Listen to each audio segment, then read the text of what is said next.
Hello friends, welcome to sweety foodie channel. நம்ம சேனலில் இதான் ஃபஸ்ட் வீடியோ நான் அப்லோட் பண்ணுறேன். கண்டிப்பாக உங்களோட லவ் அண்ட் சப்போர்ட் எனக்கு கிடைக்கணும்னு நான் நம்புகிறேன். இன்றைக்கி நம்ம சேனலில் என்ன ரெசிபின்னு பார்க்கலாம் வாங்க. இன்றைக்கி ஒரு சூப்பரான திருநெல்வேலி அல்வா டேஸ்ட்டில் இருக்கக்கூடிய அல்வா ரெசிபி தான் பார்க்க போகிறோம். ரொம்ப மினிமலான இன்க்ரீடியன்ட் வச்சு எவ்வளோ ஈஸியாக செய்யலான்றதை நம்ம இன்றைக்கி பார்க்கலாம் வாங்க. அல்வா செய்கிறதுக்கு ஒரு கிண்ணத்தில் 1 டம்ளர் அளவு கோதுமை மாவு எடுத்துக்கலாம்.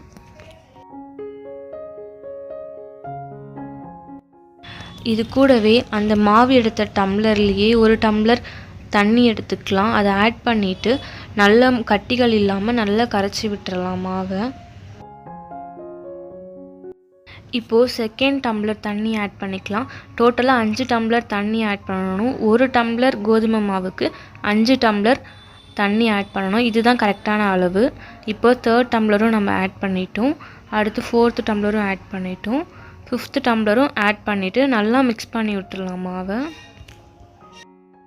இப்போது கடாய் எடுத்துக்கலாம். கடாய் நல்லா காஞ்சதுக்கப்புறமா நெய் விட்டுக்கிறேன்.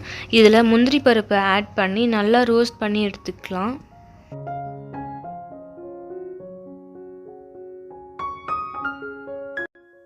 இப்போ முந்திரி நல்லா ரோஸ்ட் ஆகிடுச்சு. இப்போ இது தனியாக ஒரு பிளேட்டில் மாற்றி வச்சுக்கலாம். இதே கடாயில் நம்ம கரைச்சி வச்சுருந்த மாவை நல்லா கலக்கிட்டு ஆட் பண்ணிக்கலாம். ஆட் பண்ணிவிட்டு கைவிடாமல் மிக்ஸ் பண்ணிக்கிட்டே இருக்கணும். அப்போ தான் அந்த கட்டிகள் வராது. நீங்கள் நல்லா மிக்ஸ் பண்ணிக்கிட்டே இருந்தீங்கன்னா தான் ஒரு கெட்டித்தன்மை வரும். இதுக்கு இடையில் ஒரு சின்ன பாத்திரத்தில் 1/2 டம்ளர் சுகர் எடுத்துக்கலாம். இதை நீங்கள் லோ ஃப்ளேமில் ரோஸ்ட் பண்ணிக்கிட்டே இருங்க. அது கொஞ்சம் மெல்ட் ஆகி வரும். இதில் தண்ணி எதுவும் நீங்கள் ஆட் பண்ணாதீங்க. அதுவே மெல்ட் ஆகிட்டு வரணும். அது வரைக்கும் வெயிட் பண்ணலாம். இப்போ இந்த மாவு ஓரளவு கெட்டியாகிடுச்சு. நீங்கள் ஸ்டவ் ஆன் பண்ணி ஒரு 10 மினிட்ஸ்லேயே இந்த பதம் வந்துடும் உங்களுக்கு. இந்த ஸ்டேஜில் 2 டம்ளர் சுகர் ஆட் பண்ணிக்கோங்க. கரெக்டான அளவு 2.5 டம்ளர் சுகர் ஆட் பண்ணணும். 1/2 டம்ளர் நம்ம மெல்ட் பண்ணுறதுனால 2 டம்ளர் நம்ம இந்த மாவோடு ஆட் பண்ணிக்கணும். இதுதான் கரெக்டான அளவு. உங்களுக்கு மெஷர்மெண்ட்டில் டவுட் வந்துச்சுன்னா நான் டிஸ்கிரிப்ஷனில் கொடுக்குறேன். அதை செக் பண்ணிவிட்டு கூட நீங்கள் செய்யுங்க. உங்களுக்கு கரெக்டாக வரும். கண்டிப்பாக இந்த டிஷ் ஃபெயிலியர் ஆகவே ஆகாது. நீங்கள் கண்டிப்பாக தைரியமாக செய்யலாம். ஸோ இப்போது 2 டம்ளர் சுகர் ஆட் பண்ணிட்டேன். நான் ஆட் பண்ணிவிட்டு நல்லா சுகர் மெல்ட் ஆகிற வரைக்கும் நான் கலரிக்கிட்டே இருக்கேன்.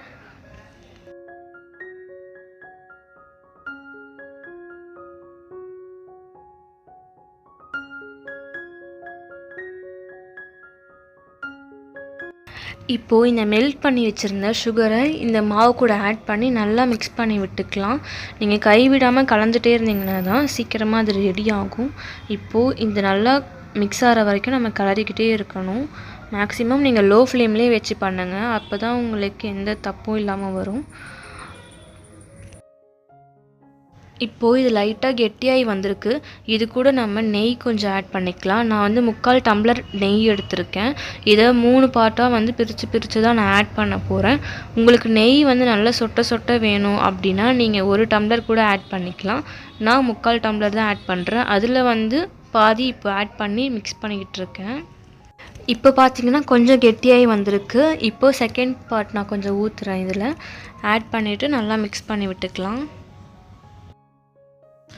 அல்வாவை நீங்கள் கைவிடாமல் கலரிக்கிட்டே இருந்தீங்கன்னா தான் அதில் எந்த கட்டியும் இல்லாமல் நல்லா சாஃப்டாக கிடைக்கும். இப்போ 3rd டைமும் நான் நெய் ஆட் பண்ணி நல்லா மிக்ஸ் பண்ணி விட்டுக்கிறேன். இப்போ ஓரளவு நல்லாவே சுருண்டு வருது அல்வா. இன்னும் கொஞ்சம் கூட நல்லா கெட்டியாக வரணும். இப்போது சூப்பராகவே ரெடி ஆகிடுச்சு அல்வா. நான் இந்த பதம் எங்களுக்கு போதுன்றதுனால நான் ஆஃப் பண்ணிக்கிறேன். உங்களுக்கு இன்னும் கூட நல்லா கெட்டியாக வேணும் அப்படின்னா இன்னும் நீங்கள் நெய் ஆட் பண்ணி கூட இன்னும் கொஞ்சம் கூட கெட்டியாக கூட பண்ணிக்கலாம். ஆனால் இது நம்ம சாப்பிடும்போது ரொம்ப டேஸ்டியாகவும் ரொம்ப சாஃப்டாகவும் இருக்கும். அதே மாதிரி நம்ம கடைகளில் ரொம்ப சூடாக சாப்பிட முடியாது. ஆனால் இப்போது நம்ம வீட்டிலே செஞ்சு நல்லா சுட நம்ம சாப்பிடலாம். இதையும் டேஸ்ட் பண்ணி பாருங்கள். ரொம்பவே சூப்பராக இருக்கும். இதில் எந்த கலரும் ஏலக்காய் பவுடர் எதுவுமே ஆட் பண்ணாதீங்க. அதை ஆட் பண்ணிங்கன்னா அந்த ஒரிஜினல் திருநெல்வேலி அல்வா டேஸ்ட் நமக்கு கிடைக்காம போயிடும். ஸோ இந்த மாதிரி ட்ரை பண்ணி பாருங்கள். இந்த வீடியோ உங்களுக்கு பிடிச்சிருந்துச்சுன்னா லைக் பண்ணிக்கோங்க, ஷேர் பண்ணிக்கோங்க, சப்ஸ்கிரைப் பண்ணிக்கோங்க. என்னோடய சேனலை மறக்காமல் சப்போர்ட் பண்ணுங்கள். Thank you guys.